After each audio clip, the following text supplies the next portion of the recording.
बहुत ही important question लेकर के आया हूं। जो प्रश्न आपसे नहीं बनते हैं वही लेकर के आया हूं, तो पूरा वीडियो जरूर देखें। चलिए स्टार्ट करते हैं। पहला सवाल है, 3.5 सेंटीमीटर व्यास वाले वृत्त की परिधि है। परिधि पूछ रहा है, यानी कि आपसे त्रिज्या पूछ रहा है। देखिए, अब यहां पे मैं आपको बता दूं, वृत्त की परिधि, वृत्त की परिधि बराबर क्या होता है? 2 पाई आर, ये होता है। ठीक है, अब देखो यहां पे 2 लिखेंगे, पाई का मान 22/7 लिखेंगे, ठीक है, इंटू आर यानी कि त्रिज्या, रेडियस।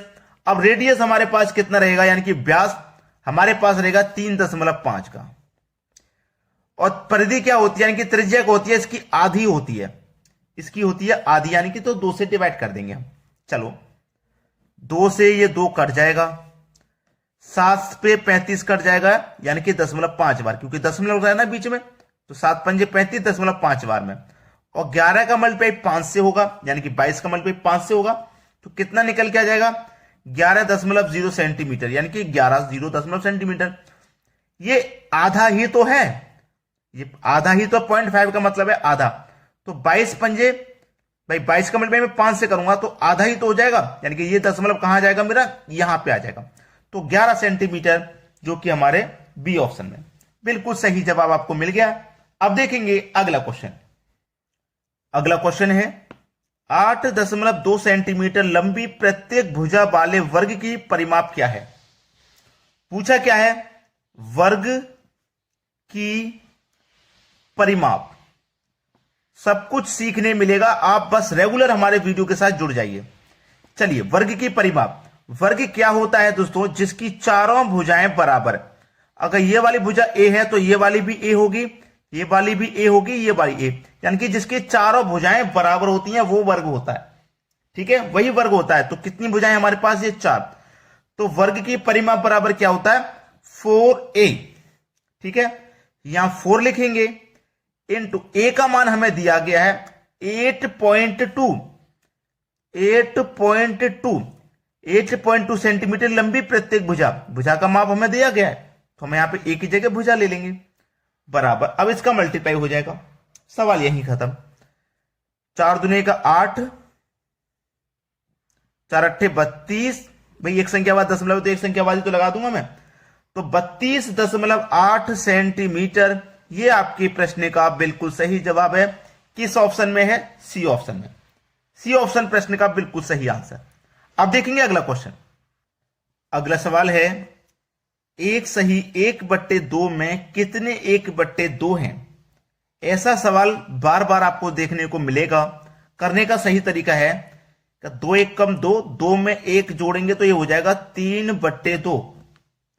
ठीक है, इसमें हम डिवाइड कर देंगे 1/2 से, यानी कि दूसरी संख्या से क्या कर देते हैं? डिवाइड कर देते हैं पहली संख्या में। तो देखो 3/2 है। अब डिवाइड को जब मैं मल्टीप्लाई में चेंज करूंगा तो ये संख्या पलट जाएगी, यानी कि 2 ऊपर हो जाएगा, 1 नीचे हो जाएगा। ठीक है, 2 से 2 कट गया, बचा क्या? 3। तो आपका सवाल का सही आंसर हो जाएगा यहां पर 3। सवाल खत्म। सी ऑप्शन प्रश्न का बिल्कुल सही जवाब। सभी को समझ में आ गया? अब देखते हैं अगला प्रश्न। अगला प्रश्न है, 9 ट्राईसाइकिल में कितने पहिए होते हैं? ट्राईसाइकिल, ट्राईसाइकिल का मतलब है दोस्तों 3 पहिया वाहन। ट्राईसाइकिल का मतलब है 3 पहिया वाहन को कहते हैं ट्राईसाइकिल। जैसे ऑटो रिक्शा 3 पहिए वाला होता है, ठीक है, 3 पहिए वाला ट्राईसाइकिल होता है। अब एक 3 पहिया वाहन में 3 पहिए होते हैं। ठीक है, एक ट्राईसाइकिल में 3 पहिए होते हैं, तो 9 ट्राईसाइकिल में कितने होंगे? 9 से मल्टीप्लाई कर देंगे। ठीक है, 9 से मल्टीप्लाई कर देंगे तो 9 त्रिक 27 हो जाएंगे। कितने पहिए हो जाएंगे? 27 हो जाएंगे। ये आपके सवाल का बिल्कुल सही जवाब हो जाएगा 27, जो कि हमारे बी ऑप्शन में दिया गया। यह प्रश्न का बिल्कुल सही जवाब। अब देखेंगे अगला क्वेश्चन।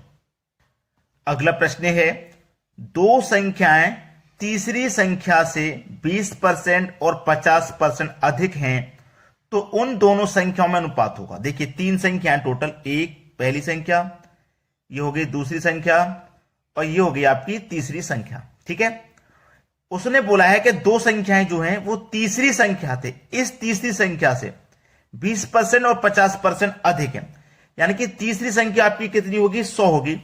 अब पहली संख्या 20% अधिक है तो इसका मतलब 120 हो जाएगी भाई, इससे 20% अधिक है तो 120, और जो दूसरी संख्या वो 50% अधिक है, इससे 50% अधिक है तो 150 हो जाएगी। क्लियर है ना। अब इन दोनों संख्याओं में अनुपात पूछ रहा है, क्या है, यही तो है। चलो 0 से 0 कट गया, 3 चौक के 12, 3 पंजे 15, यानी कि 4:5 है प्रश्न का बिल्कुल सही जवाब।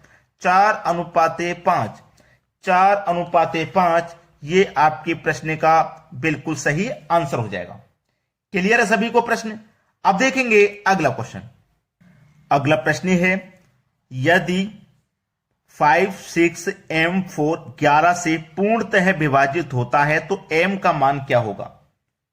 ठीक है, M का मान जो भी होगा इन चार ऑप्शन में से एक होगा, यानी कि 5, 6, यहां M की जगह पर कुछ आएगा, बाद में 4 है, और ये पूरी संख्या 11 से विभाजित करनी है, यानी कि 11 से हमको कटानी है।